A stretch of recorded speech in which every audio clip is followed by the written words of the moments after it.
demonetization is the panacea that it is made out to be? Do you think it will help root out black money, corruption, fake currency? Is it the panacea it's made out to be?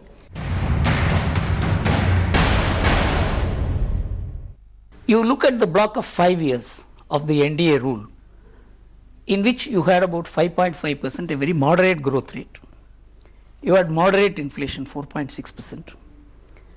And you had employment generation of about 60 million in 5 years. Subsequently, there has been a huge growth in the economy, 8.4% into supposed to be the high growth period. And between 2004 and 2010, the growth rate was 8.4%. And the economy boomed. But the employment generated was just 2.7 million. Everybody said it is a jobless growth, but nobody asked why was it considered to be jobless growth, how growth did not add to jobs, and what was that growth? That's where I made the study.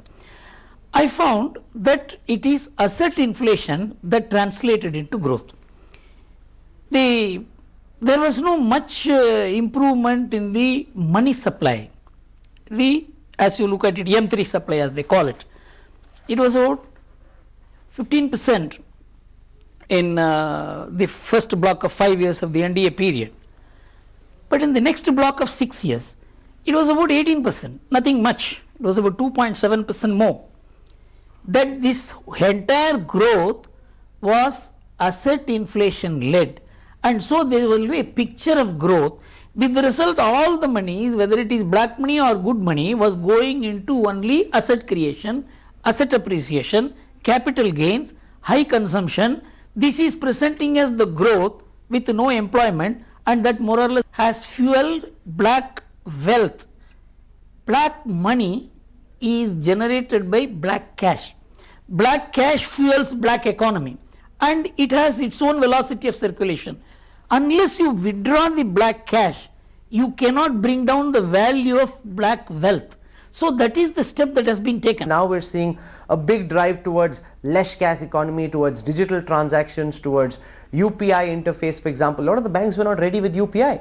If this is something the government wanted to do, should it not have been done in preparation? All the ads that we are now seeing about a digital economy, roll them out for a year, prepare the economy for it, and then go in for a shock like demonetization.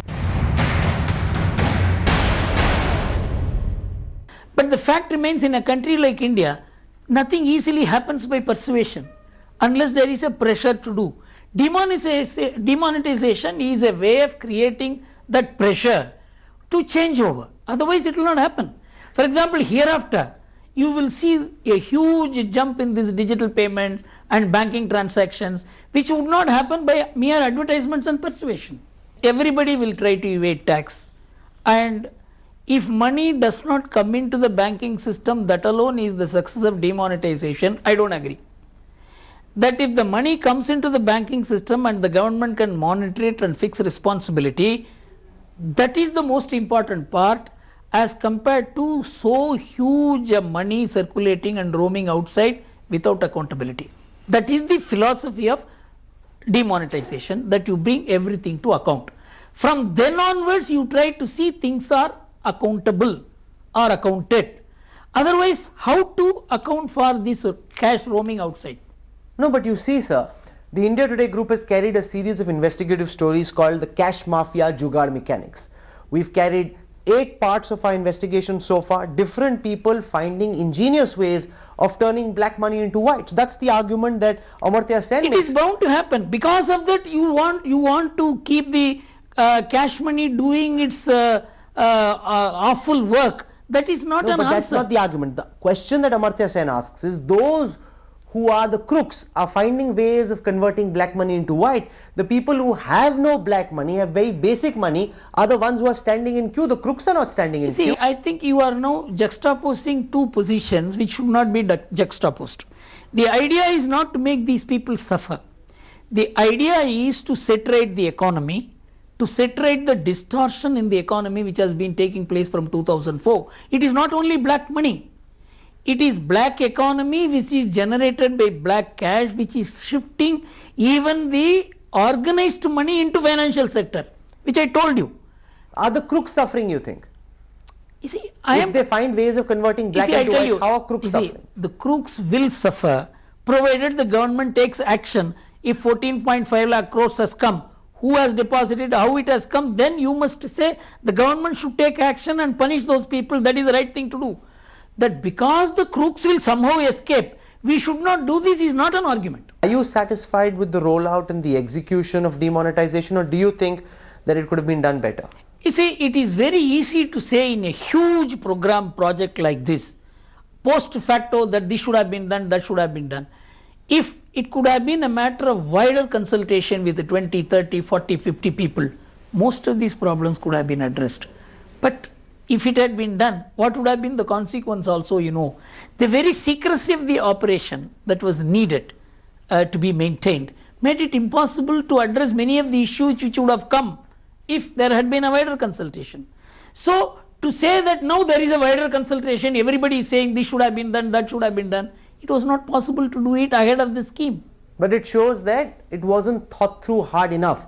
Any economic policy thought through doesn't need to be tinkered with. Now, 120 plus changes have already been made in the past 30 days, indicating that you're evolving the policy as you go along. There's a bit of jugaad at play. No, it is not possible to foresee all this, because all the people who could have provided ideas on that could not be brought into the consultation net.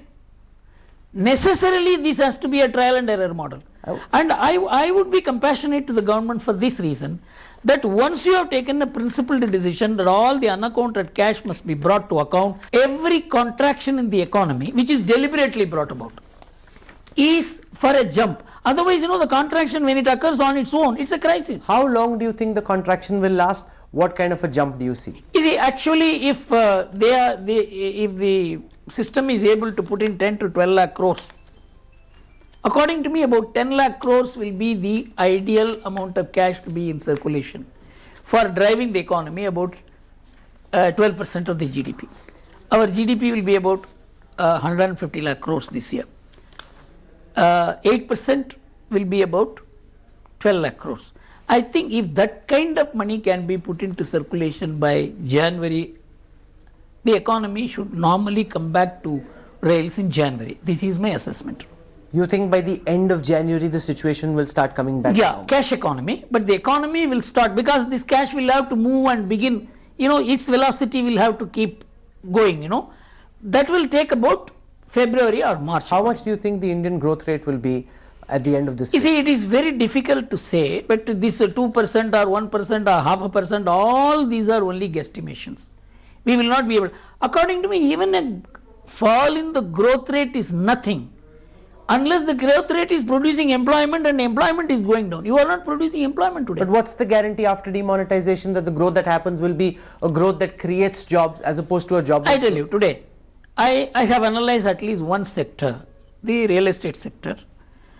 All the flat promoters who are building flats for 25 lakhs and 30 lakhs are extremely happy, because they feel next year the land prices are going to so moderate, or moderating already, that the demand for houses will go up by 15 to 20% according to them, because the affordability increases. All the people who are building these high-end flats, 1 crore, 2 crore, 3 crore, are crying, because most of these flats are based on investment of black money as a part of the overall cost. So the economy will split into two. The low-end economy will begin growing. The high-end economy will suffer. 6 years back, it would have been done very easily, when the cash, the high-end denominations were about 40% or so. Now it is 87%, and the cash to GDP ratio is 12%. Let us assume this cash economy assumes the 30 lakh crores, and the high-end currencies are 25 lakh crores. It will be beyond the capacity of any government to deal with it. We still have high-end currency. One of the ideas behind the high-end currency is to do away with 1,000 rupee. Everybody is talking about this 2,000 crores, because that was the only way of bridging the gap. And you can remonetize it without demonetization in 1 year. No, but you have brought back 2,000 rupee That's notes. what I'm saying. You can. So my question is, if the problem is with fake currency, the same ISI printing presses in Karachi can later start printing 2,000 rupee notes. If you introduce a new currency, it takes about 5 to 7 years to fake it. But before that you will withdraw the 2000 rupee notes. 2000 rupee notes is only a bridge. It is obvious they are not able to print enough number of 500 rupee notes and 100 rupee notes. The only way they could do it was to print 2000 rupee notes. Afterwards they will remonetize it. Without demonetization, So, withdraw them. you're essentially saying it is your understanding that at some point in time in the next 5 years, these 2000 rupee notes will also be taken back without demonetizing. Because the banks will be told when you get 2000 rupee notes, you don't return them. Slowly the banks will accumulate the 2000 rupee notes and replace them with lower denominations. And if anything remains, 5%, 10%, 20% notes, they will say, come on, in the next 1 month or so, you change your 2000 rupee notes for 500 rupee notes. So it will be like a virtual demonetization. No. It is a phasing out. We have phased out many series like this in the past. I think from about April, when things begin stabilizing, when the contracted economy begins moving, that is the time when the jobs will begin growing. And what sort of growth numbers do you see post-March? You see, post-March, more than the quantum of growth, I see the quality of growth more. It may not be 8%. Even if it is 7%, if it produces 50 lakh employment, that is far more important to me than have 8% growth and 2 lakh employment. Quality of growth is more important than growth itself. This is proved by 60 million jobs produced by 5.5% growth during the NDA period, and 8.4% growth which was celebrated by the world, by these very economists, and the Bloombergs and many others, that produce only 2.7 million jobs. What is more important is the number of jobs that the economy is able to generate and not the top line. How much in a post-demonetization scenario, how many jobs would be created according to you? You see, actually, it's a macroeconomic situation. When an economy contracts and begins to expand, that is where the jobs will begin getting created. Okay, so let's have some estimates from you on jobs and on growth rates. I think if the government goes about its job, the NDA 1 period, the NDA period may be repeated. In terms of job creation? Jobs. 1 crore of jobs per annum may not be difficult. So 1 crore jobs per year post-demonetization, says as Gurumurthy. Yeah. That can be a headline. No, I am saying that post-demonetization means not today. When the economy begins to pick up, this 6 months is going to be a difficult period from now to March.